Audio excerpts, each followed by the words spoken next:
أعوذ بالله من الشيطان الرجيم بسم الله الرحمن الرحيم طاسيم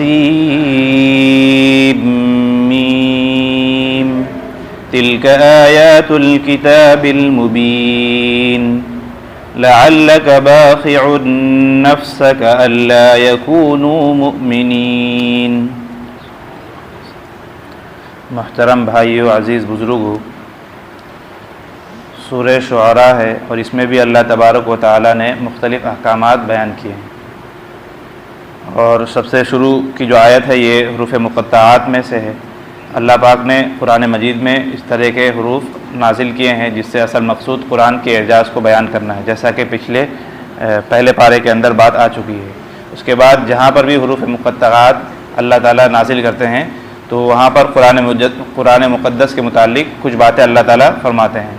تو یہاں اللہ فرماتے ہیں کہ ہمارے نبی صلی اللہ علیہ وسلم کی ایک حالت بیان کر رہے ہیں۔ ہمارے نبی کی حالت یہ تھی کہ جب آپ کفار کو قرآن پڑھ کر سناتے تھے اور ان لوگوں کو دین کی طرف بلاتے تھے تو آپ کے لاکھ محنت کرنے کے باوجود یہ لوگ آپ کی بات کو نہیں سنتے تھے اور آپ کی دعوت کو قبول نہیں کرتے تھے، جس سے ہمارے نبی بہت ہی زیادہ پریشان ہوتے تھے اور آپ کو تکلیف ہوتی تھی۔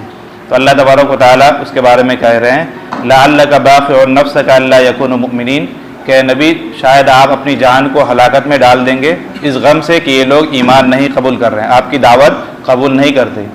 لہذا آگے اللہ تعالیٰ تسلی بھی دے رہے ہیں ان نشأ ننزل علیہم من السماء آیۃ فظلت اعناقہم لہا خاضعین۔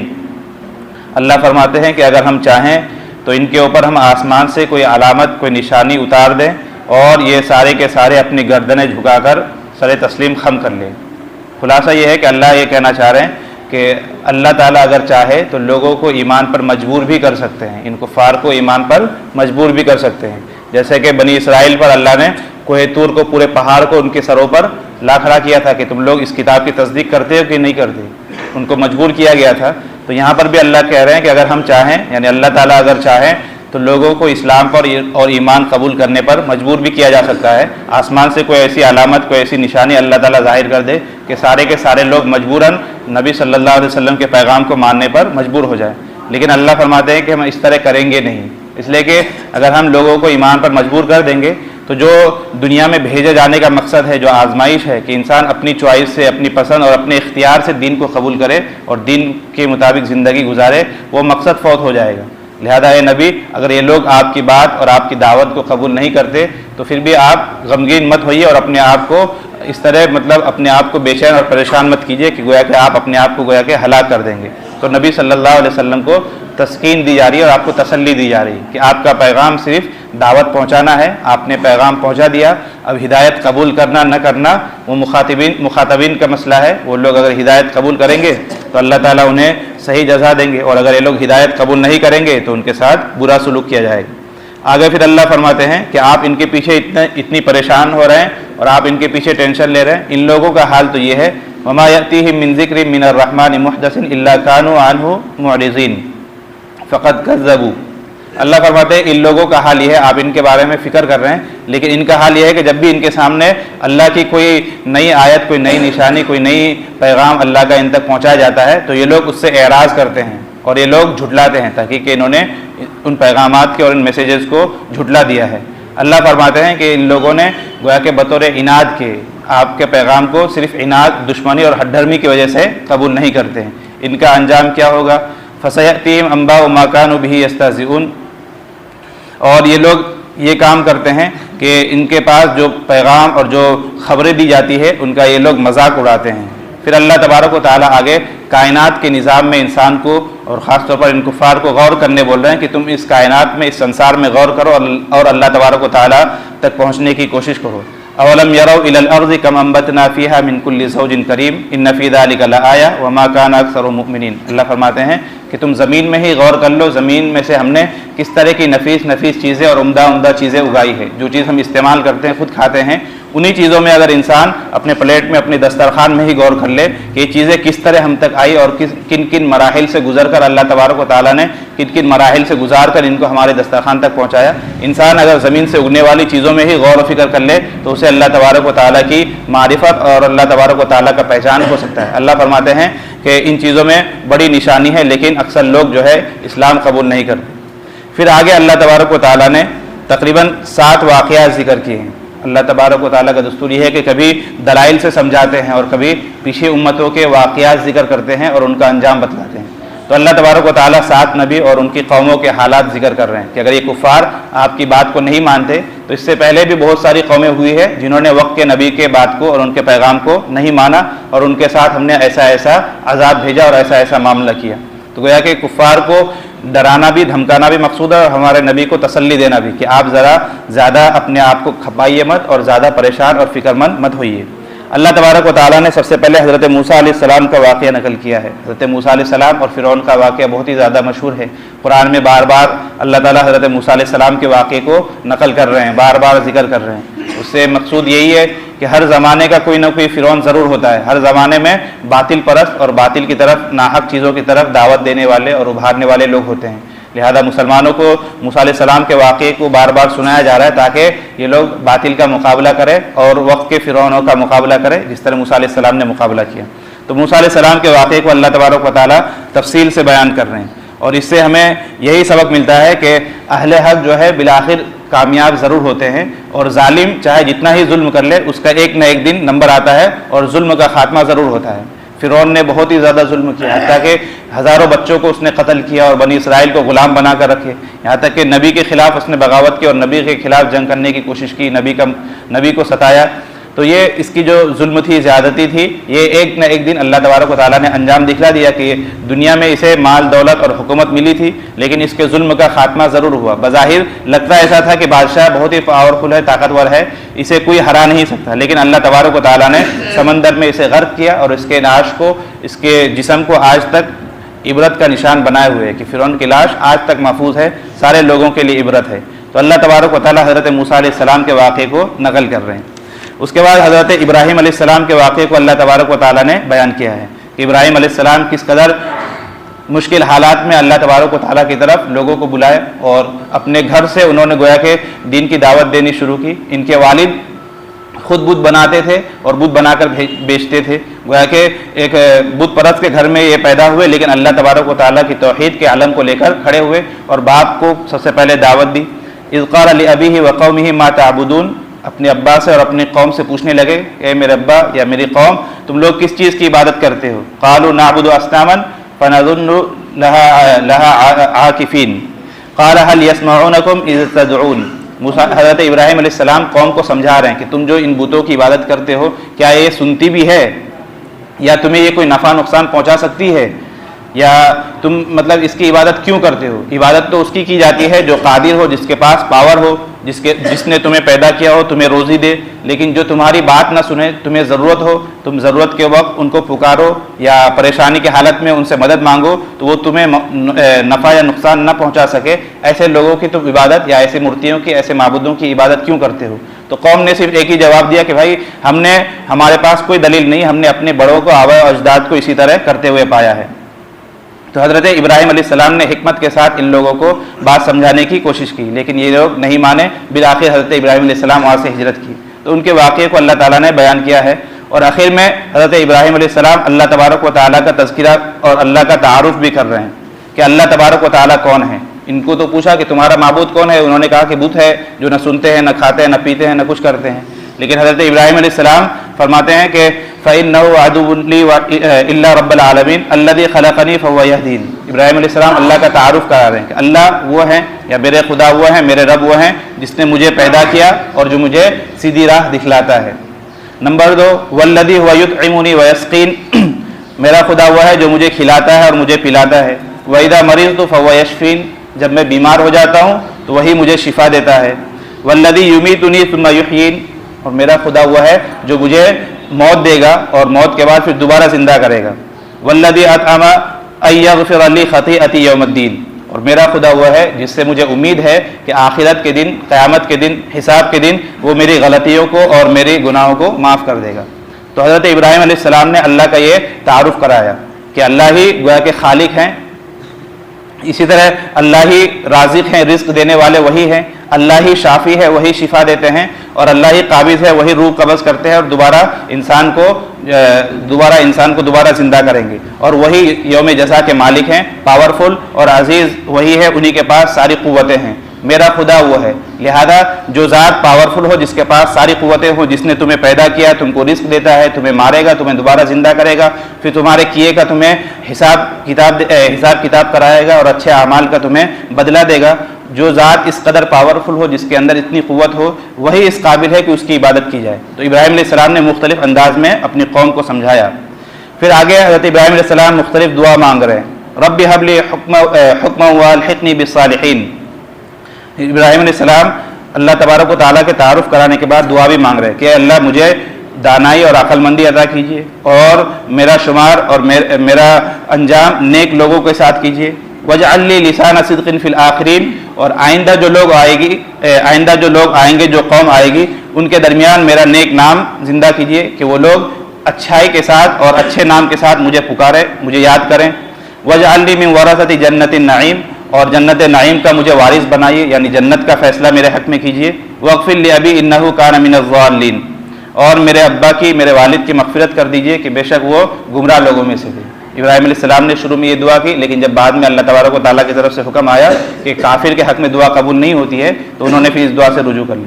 وَلَا تُخْزِنِي يَوْمَ يُبْعَثُونَ، ابراہیم علیہ السلام دعا کر رہے ہیں کہ اللہ جس دن آپ لوگوں کو دوبارہ اٹھائیں گے، یعنی قیامت کے دن، اس دن مجھے ذلیل مت کیجیے گا۔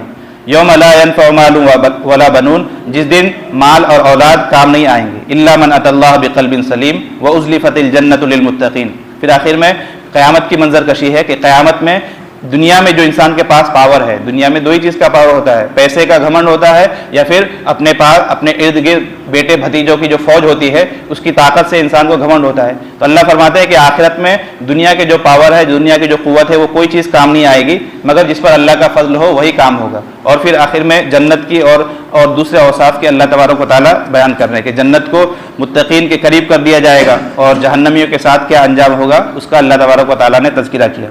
تو یہ حضرت ابراہیم علیہ السلام کا واقعہ ہے جس کو اللہ نے مختلف انداز میں بیان کیا ہے۔ اس واقعے سے ہمیں یہ سبق ملتا ہے کہ ہمیں ہر حال میں اللہ تبارک و تعالیٰ کی طرف رجوع کرنا چاہیے۔ حضرت ابراہیم علیہ السلام کو گھڑی گھڑی ستایا گیا اور ان کو بہت ہی زیادہ تکلیف دی گئی، لیکن ہر میدان میں یہ اللہ تبارک و تعالیٰ پر بھروسہ کرتے رہے، حتیٰ کہ ان کو آگ میں جب ڈالا گیا اس وقت بھی یہ اللہ کی ذات پر توکل کرتے رہے اور اللہ تعالیٰ سے ہی یہ مدد مانگتے رہے۔ جبرائیل علیہ السلام آئے بھی، لیکن ان کی طرف انہوں نے التفات نہیں کیا۔ پتہ یہ چلا کہ ہمیں ہر حال میں اللہ تبارک و تعالیٰ کی طرف رجوع کرنا چاہیے اور اللہ ہی کو اپنا کارساز اور اپنا مددگار سمجھنا چاہیے۔ تو یہ حضرت ابراہیم علیہ السلام کا قصہ ہے۔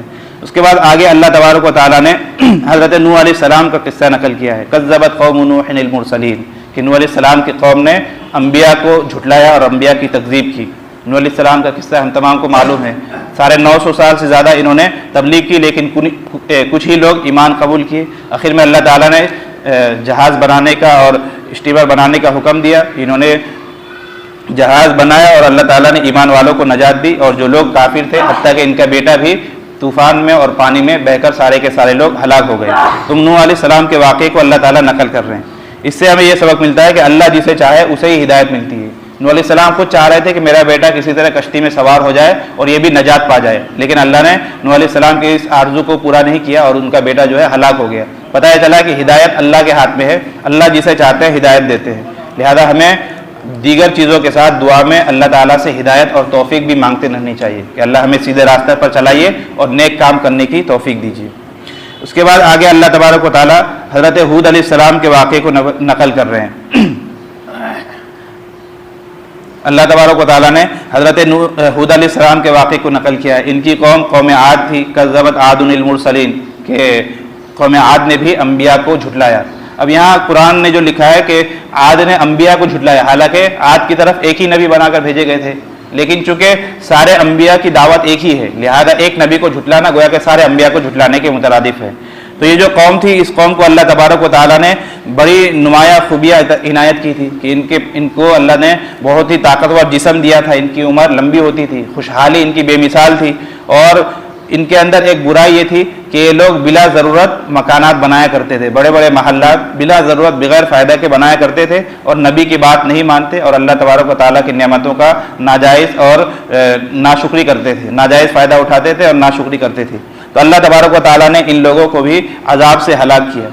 اس واقعے سے ہمیں یہ سبق ملتا ہے کہ فضول خرچی انسان کو نہیں کرنا چاہیے، فضول خرچی، نام و نمود، شہرت، اسی طرح بلا ضرورت چیزوں کا استعمال یا بلا ضرورت گھر مکان اور تعمیرات وغیرہ کرنا، یہ اچھی چیز نہیں ہے، ان چیزوں کا انجام اچھا نہیں ہوتا ہے۔ جس طرح اس قوم نے تکبر کیا اور اللہ کی نعمتوں کا بے دریغ استعمال کیا، بلا ضرورت استعمال کیا، ان ساری چیزوں کا انجام اچھا نہیں ہوتا ہے۔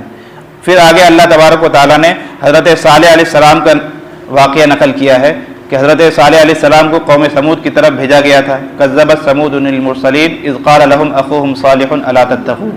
قوم سمود جو ہے ان کو بھی اللہ تبارک و تعالیٰ نے بڑے مادی وسائل دیے تھے، یعنی دنیاوی وسائل، سامان، ساز و سامان بہت ساری عنایت کی تھی، رزق کی فراوانی تھی، سرسبز و شاداب باغ تھے، اسی طرح ان کے زمین ہموار تھے، بہت ساری نعمتوں سے اللہ نے نوازا تھا، لیکن یہ بھی اللہ کی نعمتوں کو استعمال کرنے کے باوجود نبی کی تکذیب کرتے رہے اور اللہ کی توحید پر اور اللہ کی وحدانیت پر ایمان نہیں لائے، تو ان پر بھی گویا کہ اللہ کا عذاب آیا۔ اس واقعے سے ہمیں یہ سبق ملتا ہے کہ نعمتوں کی ناشکری نہیں کرنی چاہیے، ناشکری کا انجام بہت بڑا سخت ہوتا ہے، جس طرح کہ اس قوم کے ساتھ ہوا۔ پھر آگے اللہ تعالیٰ نے حضرت لوط علیہ السلام کے واقعے کو نقل کیا ہے۔ کذبت قوم لوط المرسلین اذ قال لهم اخوهم لوط الا تتقون، کہ قوم لوط نے انبیاء کی تکذیب کی، جبکہ ان کے بھائی حضرت لوط نے ان سے کہا کیا تم لوگ ڈرتے نہیں ہو، انی لکم رسول مبین، میں تمہاری طرف واضح اور کھلا پیغام لے کر رسول بنا کر بھیجا گیا ہوں، فاتقوا اللہ واطیعون، لہذا تم اللہ سے ڈرو اور میری اطاعت کرو۔ لیکن یہ قوم بھی نہیں مانی، جیسا کہ پہلے آ چکا ہے، اس قوم کے اندر ایک بری خصلت تھی، وہ یہ کہ یہ لوگ ہم جنس پرستی کرتے تھے، یعنی مرد سے اپنی نفسانی خواہشات پوری کیا کرتے تھے اور عورتوں سے پوری نہیں کیا کرتے تھے۔ ہم جنس پرستی آج بھی اس چیز کو پروموٹ کیا جاتا ہے، LGBT وغیرہ بہت ساری تحریکیں چلتی ہیں۔ تو اس قوم پر یہ اللہ تبارک و تعالیٰ نے سخت عذاب بھیجا کہ ان کو زمین سے ان کی بستی کو اٹھا کر آسمان پر لے گئے اور وہاں سے اللہ نے نیچے چھوڑ دیا اور پھر اوپر سے پتھروں کی بارش ہوئی۔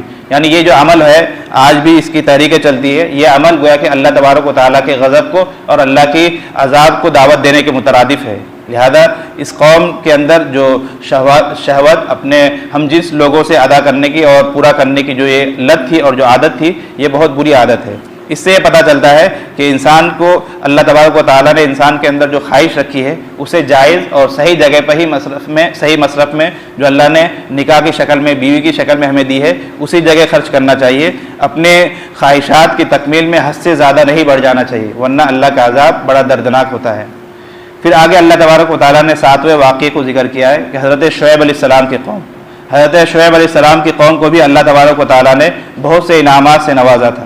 خاص طور پر ان کے پاس گھنے جنگلات تھے، اسی طرح بہت سارے باغات تھے، میٹھے چشمے کے کنویں تھے ان کے پاس، لیکن ان کے اندر بھی ایک خامی تھی کہ یہ لوگ نبی کی دعوت کو قبول نہیں کیے، اور ان کے اندر ایک اجتماعی بیماری کہ لوگ حقوق العباد کی پامالی کرتے تھے، یعنی لوگوں کے حق تلفی کیا کرتے تھے، کہ ناپ تول میں کمی کیا کرتے، جب کوئی ان سے خریدنے آتا تو کم ناپ کر دیتے، اور جب یہ خود دوسرے سے سامان خریدتے تو زیادہ تول کر لیتے تھے۔ تو اس قوم پر بھی اللہ تبارک و تعالیٰ کا عذاب آیا کہ سخت گرمی پڑنے لگی۔ اس کے بعد اللہ تبارک و تعالیٰ نے ایک بادل کو بھیجا جس سے لوگ خوش ہو گئے کہ چلو اب بارش ہوگی اور ہمیں اس گرمی سے راحت ملے گی، لیکن دیکھتے ہی دیکھتے اس بارش پانی کے بجائے اس بارش نے آگ برسایا اور ساری قوم جھلس کر رہ گئی۔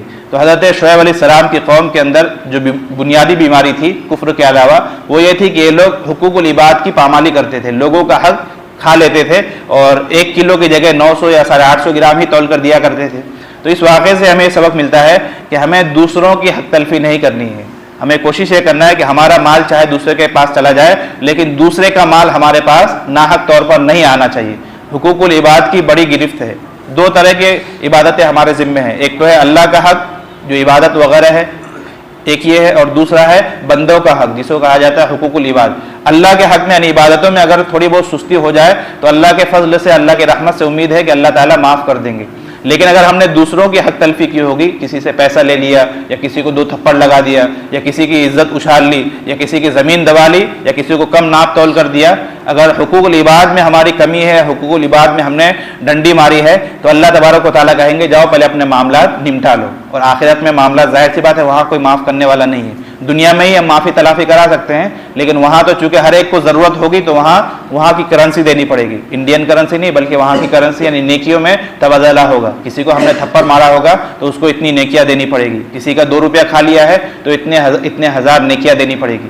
ایک حدیث میں یہاں تک ہے کہ اللہ کے نبی فرماتے ہیں، اللہ کے نبی نے پوچھا کہ بتاؤ تم میں سب سے زیادہ مسکین کون ہے، سب سے زیادہ فقیر غریب کون آدمی ہے؟ تو صحابہ کرام نے کہا کہ اللہ کے نبی آپ ہی بتا دیجئے. تو اللہ کے نبی نے فرمایا کہ مسکین وہ نہیں ہے کہ جس کے پاس دھن دولت نہ ہو، بلکہ مسکین، حقیقی مسکین وہی ہے کہ جس نے دنیا میں تو بہت سارے نیک کام کیے، ہر طرح کے نیک کام کیے، بڑا دیندار تھا، بڑا شریف آدمی تھا، بڑا نیک آدمی تھا، لیکن اس کی بھی حق تلفی کی. کسی کو گالی دی ہوگی، کسی کو 2 تھپڑ مارا ہوگا، کسی کا 2 روپیہ کھا لیا ہوگا، کسی کی زمین ہڑپ لی ہوگی. اب قیامت میں جب اللہ کے دربار میں انصاف ہوگا اور اللہ کے یہاں رجسٹر کھولے جائیں گے، جب اس کا نامہ اعمال کھلے گا تو سارے جو حقدار لوگ تھے وہ اپنے اپنے حق کا مطالبہ کرنے آئیں گے. تو یہ نیکیوں کا بہت بڑا خزانہ اور بہت بڑا ذخیرہ لے کر گیا ہوگا، لیکن جس کو گالی دی ہوگی، کسی کو مارا ہوگا، کسی کی حق تلفی کی ہوگی، سارے لوگ اس سے نیکیاں لے کر چلے جائیں گے. آخر میں جب نیکیاں ختم ہو جائے گی تو ان حقداروں کے گناہ اس کے ساتھ ڈال دیے جائیں گے، اور یہ دوسروں کے گناہ کے سبب، اپنے گناہ نہیں، اس نے خود نے گناہ نہیں کیے، صرف اس کا گناہ یہ تھا کہ اس نے دوسروں کی حق تلفی کی. اس ایک گناہ کی وجہ سے دوسروں کے گناہ اس پر ڈال دیے جائیں گے اور دوسروں کے گناہ کے بوجھ کے تلے دب کر یہ جہنم میں پھینک دیا جائے گا. تو گویا کہ حقوق العباد کی بڑی اہمیت ہے. اگر ہم نے کسی کے حق تلفی کی ہے یا کسی کو ستایا ہے، حق تلفی کا معنی صرف یہ نہیں کہ ہم نے کسی کا پیسہ لیا، کسی کی زمین دبا دی، صرف یہ نہیں، بہت ساری چیزیں ہیں. کسی کو آپ نے دھکا دے دیا، کسی کی بے عزتی کر دی، کسی کی آپ نے چغلی کر دی، کسی کو آپ نے بدنام کرنے کی کوشش کی، ناحق کسی کی آپ نے برائی کی، ناحق ستایا، یہ ساری چیزیں حقوق العباد میں آتی ہے. لہذا مرنے سے پہلے ہمیں ان اپنے معاملات کو سدھارنے کی اور اپنے معاملات کو رفع دفع کرنے کی ضرورت ہے.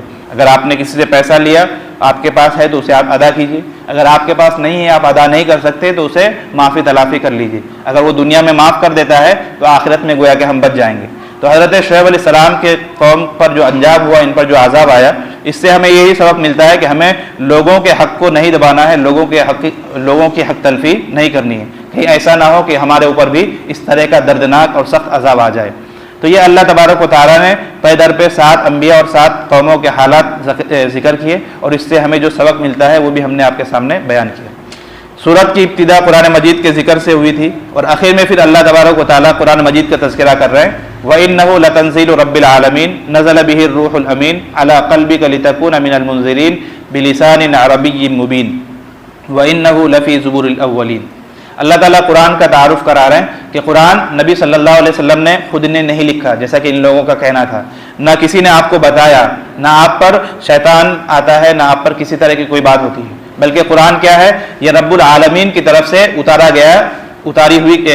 اتری ہوئی کتاب ہے. رب العالمین نے اس کو نازل کیا ہے، اور اسے لے کر کون آیا؟ کوئی عام آدمی لے کر نہیں آیا، ایک امانت دار فرشتہ لے کر آیا، یعنی حضرت جبریل علیہ السلام لے کر آئے. گویا کہ اللہ سے آیا، اور جو واسطہ بیچ میں حضرت جبریل کا، اس کی بھی اللہ تعالیٰ تعارف کرا رہے ہیں کہ وہ عام آدمی نہیں ہے، عام انسان نہیں، بلکہ امانت دار ہے. انہوں نے بیچ میں کوئی خلل اور کوئی خیانت نہیں کی ہے. کس پر نازل ہوا؟ علی قلبک، آپ کے دل پر، یعنی نبی صلی اللہ علیہ وسلم کے دل پر. اور قرآن کیوں نازل ہوا؟ لِتَكُونَ مِنَ الْمُنذِرِينَ، تاکہ اے نبی آپ ڈرانے والوں میں سے ہو جائے، تاکہ آپ انبیاء میں سے آپ کا شمار ہو جائے. گویا کہ اللہ تعالیٰ آپ کو نذیر اور بشیر بنانا چاہتے ہیں، اس لیے قرآن نازل ہوا. پتہ چلا کہ قرآن کا جو نزول ہوا ہے وہ اسی لیے کہ نبی کا کام صرف یہ ہے کہ نبی اس قرآن کے ذریعے لوگوں کو برے انجام سے ڈرائے، اور جو لوگ نیک اعمال کر رہے ہیں ان کو اچھے صلے کا اور اچھے بدلے کی بشارت سنائے. لہذا شروع میں جو آیت آئی تھی کہ آپ اپنے نفس کو، اپنی ذات کو ہلاکت میں کہیں نہ ڈال دیں کہ یہ لوگ ایمان کیوں نہیں قبول کر لیتے، تو اللہ فرماتے ہیں کہ آپ زیادہ ٹینشن نہ لیں، آپ کا کام صرف میسیج ڈیلیور کرنا، پیغام پہنچانا ہے. آپ نے اگر یہ کام کر دیا تو گویا کہ آپ نے ہمارا اور قرآن کا حق ادا کر دیا. قرآن کس زبان میں نازل ہوا؟ بلسان عربی مبین، واضح عربی زبان میں. کفار یہ بھی کہتے تھے کہ قرآن عربی میں کیوں آیا، دوسری زبان میں کیوں نہیں آیا؟ تو اس کا بھی آگے جواب آ رہا ہے. قرآن کی ایک صفت اللہ بیان کر رہے ہیں کہ قرآن جو ہے یہ اس کا تذکرہ پچھلی کتابوں میں بھی ہے، اللہ تعالیٰ نے پہلے انبیاء پر جو صحف اور صحیفے نازل کی اور دیگر کتابیں نازل کی، ان کتابوں میں بھی قرآن کا تذکرہ ہے، اور سب نبیوں سے وعدہ لیا گیا تھا کہ آخر زمانے میں ایک نبی آئیں گے جو سارے نبیوں کے خاتم ہوں گے، اور ان پر ایک قرآن، ایک کتاب نازل کی جائے گی۔ اور آگے اللہ فرماتے ہیں اولم یکن لہم آیۃ ان یعلمہ علماء بنی اسرائیل، اللہ فرماتے ہیں کہ اس قرآن کا چرچا تو بنی اسرائیل کے علماء، یعنی جن کے پاس پہلے امتوں کے اور پہلے آسمانی کتابوں کا علم ہے، وہ لوگ بھی قرآن کے بارے میں جانتے ہیں، قرآن کا تعارف ان کو بھی ہے، تو کیا یہ کفار سمجھتے نہیں ہیں؟ پھر آگے اللہ تبارک و تعالیٰ نے ان کی ایک شبے کا جواب دیا ہے۔ یہ لوگ کہتے تھے کہ قرآن جو ہے عربی زبان میں کیوں آیا، کسی اور زبان میں قرآن کو اللہ تبارک و تعالیٰ نے کیوں نازل نہیں کیا؟ وَلَوْ نَزَّلْنَاهُ عَلَى بَعْضِ الْأَعْجَمِينَ، اللہ فرماتے ہیں کہ اگر ہم عربی کے علاوہ کسی اور زبان میں قرآن کو نازل کرتے، فَقَرَأُوا عَلَيْهِمْ مَا كَانُوا بِهِ مُؤْمِنِينَ، کہ ان کے پاس اس قرآن کو پڑھا جاتا تب بھی یہ لوگ اس پر ایمان قبول نہیں کرتے۔ یعنی کفار کا یہ کہنا کہ قرآن عربی میں کیوں نازل ہوا، دوسری زبان میں کیوں نہیں ہوا، اللہ فرماتے ہیں کہ یہ بے وجہ کی بات ہے۔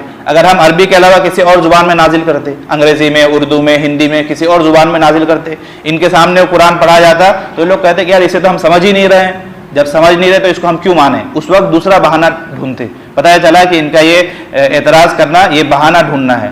پھر آگے اللہ تبارک و تعالیٰ نے ان لوگوں کے دو بڑے بڑے اعتراضات نقل کیے ہیں۔ کفار مکہ کا ہمارے نبی پر دو بڑا اعتراض تھا کہ یہ جو نبی ہیں یہ عام انسان نہیں بلکہ یہ نعوذ باللہ کاہن ہیں۔ کاہن اس آدمی کو کہا جاتا ہے جس پر شیطان آسمان سے جھوٹی خبریں لاتا ہے اور وہ آدمی اس میں بڑھا چڑھا کر پھر لوگوں کو بتاتا ہے، کاہن۔ اور دوسرا ان کا اعتراض یہ تھا کہ یہ نبی جو ہے یہ شاعر ہے، کہ یہ قرآن عام کتاب نہیں بلکہ شاعری کی کتاب ہے، کہ جو بھی سنتا ہے دیوانہ ہو جاتا ہے، جس طرح شاعری کو سن کر انسان جھوم اٹھتے ہیں۔ تو گویا کہ نبی پر یہ دو طرح کے الزامات وہ لوگ لگاتے تھے، تو اللہ تبارک و تعالیٰ نے دونوں کا آخر میں جواب بھی دیا ہے۔ وما تنزلت به الشیاطین، اس قرآن کو لے کر شیطان نہیں اترا، شیاطین اس کو لے کر نازل نہیں ہوئے، لہذا یہ لوگ جو آپ کو کاہن کہتے ہیں ان کا کہنا غلط ہے۔ قرآن کا نزول رب العالمین کی طرف سے ہوا ہے، کسی شیطان کی طرف سے نہیں ہوا ہے۔ شیطان کی طرف سے کیوں نہیں ہوا ہے؟ اس لیے کہ قرآن میں جو احکامات بیان کیے گئے ہیں، قرآن نے جو انسان کی گائیڈ کی ہے، انسان کی رہنمائی کی ہے، یہ ساری چیزیں کوئی شیطان بتا ہی نہیں سکتا ہے۔ شیطان تو وہی راستہ بتائے گا جو جہنم کی طرف جائے، اور قرآن تو ہدایت کا راستہ بتاتا ہے۔ شیطان تو تاریکی اور اندھیرے کی طرف انسان کو بھیجے گا، لیکن قرآن تو تاریکی اور اندھیرے سے نکال کر، گمراہی سے نکال کر انسان کو نورانیت کی طرف، ہدایت کی طرف، رحمت کی طرف بلا رہا ہے۔ پتہ چلا کہ قرآن کے جو مضامین ہے اس سے خود پتہ چلتا ہے کہ کوئی شیطان اسے نازل لے کر نہیں آیا، لہذا ان لوگوں کا آپ کو کاہن کہنا ان لوگوں کا زیادتی ہے اور یہ ظلم ہے۔ اور آگے یہ لوگ دوسرا کہتے تھے کہ نبی شاعر ہیں، نبی جو ہے شاعری والی بات کرتے ہیں، تو اللہ تعالیٰ اس کا بھی جواب دے رہے ہیں۔ وَالشُّعَرَاءُ يَتَّبِعُهُمُ الْغَاوُونَ، کہ شعراء تو وہ ہے جن کی اتباع بے راہ رو لوگ کرتے ہیں، گمراہ لوگ کرتے ہیں۔ أَلَمْ تَرَ أَنَّهُمْ فِي كُلِّ وَادٍ يَهِيمُونَ، اور شعراء کا کام یہ ہے کہ وہ ہر وادی میں بھٹکتے رہتے ہیں۔ یعنی شعراء، شاعری کیا ہے؟ شاعری تخیل ہے۔ شعراء کیا کرتے ہیں کہ صرف خیالات میں گھومتے ہیں اور خیالی دنیا میں خیالی پلاؤ پکاتے ہیں اور خیالی چیزوں کو وہ لوگ شعر کے ذریعے، الفاظ کے ذریعے لوگوں کے سامنے بیان کرتے ہیں۔ لیکن نبی جو باتیں کہہ رہے ہیں یہ خیالی نہیں ہے بلکہ یہ پریکٹیکل ہے، لہذا شاعر کا کام تخیلاتی اور خیالی چیز ہوتی ہے، لیکن نبی جو بیان کر رہے ہیں تو پریکٹیکل ہے، کس طرح انسان کو زندگی گزارنا ہے، وہی ساری چیزیں بیان کرتے ہیں۔ شاعر کیا کرتا ہے؟ وَأَنَّهُمْ يَقُولُونَ مَا لَا يَفْعَلُونَ، وہ لوگ ایسی باتیں کہتے ہیں جو وہ خود نہیں کرتے، یعنی ایسی باتیں کہتے ہیں جس پر عمل کرنا ممکن ہی نہیں ہوتا، لیکن ہمارے نبی جو بات کر رہے ہیں اس پر تو عمل کرنا عین ممکن ہے، بلکہ اسی میں نجات ہے، اور اگر اسی پر عمل کیا جائے تبھی دنیا میں امن اور سلامتی اور تحفظ کا سامان فراہم ہوگا۔ تو اللہ تبارک و تعالیٰ کفار کے ان دونوں بڑے اعتراضات کو گویا کہ تردید کر رہے ہیں کہ نبی پر کوئی شیطان نازل نہیں ہوتا، نعوذ باللہ، اور نبی جو ہے یہ شاعر بھی نہیں ہے، بلکہ یہ قرآن انہ لتنزیل رب العالمین، رب العالمین کی طرف سے اس قرآن کا نزول ہوا ہے۔ آگے پھر اللہ تبارک و تعالیٰ فرماتے ہیں کہ شعراء جو ہیں، اللہ نے یہاں شعراء کی مذمت کی کہ جو لوگ شعر و شاعری کا کام کرتے ہیں، زندگی کو انہوں نے شعر و شاعری کے لیے وقف کر دیا ہے، ان کے اللہ تبارک و تعالیٰ نے برائی بیان کی اور ان لوگوں کی خامیوں کو اللہ نے اجاگر کیا ہے۔ پھر آگے کچھ لوگوں کا مستثنا بھی کرتے ہیں کہ شاعری چونکہ ایک فن ہے، لیکن بہت سارے لوگ وہ ہیں کہ جو نیک بھی ہوتے ہیں، جنہوں نے اچھی شاعری بھی کی ہے، جیسے حضرت حسان بن ثابت ہے، اور آج کے زمانے میں بھی بہت سے مسلم شعراء ہیں۔ تو اللہ تعالیٰ فرماتے ہیں الا الذین آمنوا وعملوا الصالحات، مگر جو لوگ ایمان لائے اور انہوں نے نیک اعمال کیے، وذکروا اللہ کثیرا، اور انہوں نے کثرت سے اللہ تبارک و تعالیٰ کا ذکر کیا، وانتصروا من بعد ما ظلموا، اور ان پر ظلم کیا گیا، اس کے بعد انہوں نے انتقام لیا، بدلہ لیا، تو گویا کہ اللہ تبارک و تعالیٰ ایسے لوگوں کو اس اوپر کی برائی سے مستثنا کر رہے ہیں کہ عام شاعر کا حال یہ ہے کہ وہ خیالی بات کہتے ہیں اور ایسی بات کہتے ہیں جس کا حقیقت سے کوئی تعلق نہیں ہوتا، لیکن جو لوگ ایمان والے ہیں، جو نیک متقی لوگ ہیں، اللہ تعالیٰ کو یاد کرتے رہتے ہیں، تو اللہ تبارک و تعالیٰ کے ایسے بندے اگر شاعری کرتے ہیں تو ان کے شاعری میں ایک اچھا میسج ہوتا ہے۔ اور اللہ تعالیٰ نے ایک آیت کا جو ٹکڑا ہے اس پر غور کرنے کی ضرورت ہے، وَانْتَصَرُوا مِن بَعْدِ مَا ظُلِمُوا، کہ ان لوگوں نے انتقام لیا بعد اس کے کہ ان پر ظلم کیا گیا تھا۔ اس کا پس منظر یہ ہے کہ نبی صلی اللہ علیہ وسلم کے دور میں سوشل میڈیا نہیں تھا۔ آج ہمارے زمانے میں اگر کسی بات کو عام کرنا ہو تو ہم سوشل میڈیا میں ڈالتے ہیں، فیس بک میں لائیو جاتے ہیں تاکہ وہ چیز زیادہ سے زیادہ دور تک پھیلے، لیکن نبی کے زمانے میں لوگوں تک اپنی بات پہنچانے کا جو ایک ذریعہ تھا، کہہ سکتے ہیں کہ اس زمانے کا سوشل میڈیا، وہ تھا شعر و شاعری۔ کسی کے بارے میں آپ کو اچھی بات کہنی ہے، آپ ایک شعر پڑھیے، ایک قصیدہ پڑھیے، وہ بات منٹوں میں پورے عرب میں پھیل جائے گی۔ کسی کی برائی کرنی ہے، قصیدے میں برائی کیجیے، منٹوں میں وہ چیز پھیل جائے گی، اس لیے کہ شعر و شاعری سے ان کو بہت ہی زیادہ شغف تھا۔ تو گویا کہ شعر و شاعری اس زمانے کا سوشل میڈیا تھا۔ تو ہوتا یہ تھا کہ بہت سارے کفار ہمارے نبی صلی اللہ علیہ وسلم کے شان میں ہجو کیا کرتے تھے، یعنی آپ کی برائی کرتے تھے اس کے ذریعے، قصیدوں کے ذریعے، اشعار کے ذریعے۔ تو ظاہر سی بات ہے کہ ان چیزوں کا جواب بھی دینا ہے، دشمن جس چیز سے وار کرے جواب بھی اسی ہتھیار سے اور اسی پلیٹ فارم سے دینا پڑتا ہے۔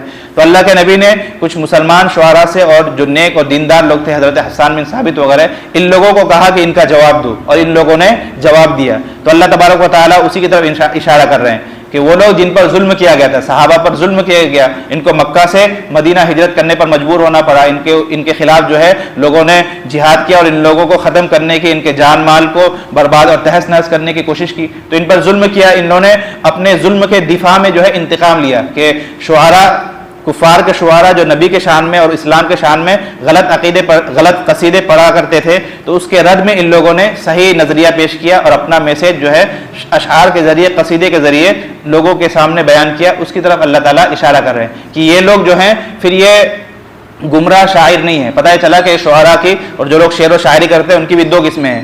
اگر وہ لوگ صرف ادب کو ادب ہی سمجھتے ہیں، ادب کو ادب برائے ادب ہی ہوتی ہے اور دین کی خدمت مقصود نہیں ہوتی، وہ لوگ دینداری سے اور دین سے دور ہوتے ہیں، دنیا دار شعراء ہوتے ہیں، تو ان کی حالت یہ ہے کہ وہ لوگ ہر وادی میں چکر لگاتے رہتے ہیں اور بے فائدے کی اور بغیر کسی اور ایسی باتیں کہتے ہیں جس پر خود ان کا عمل نہیں ہوتا، یعنی ان پر عمل کرنا ممکن نہیں ہوتا۔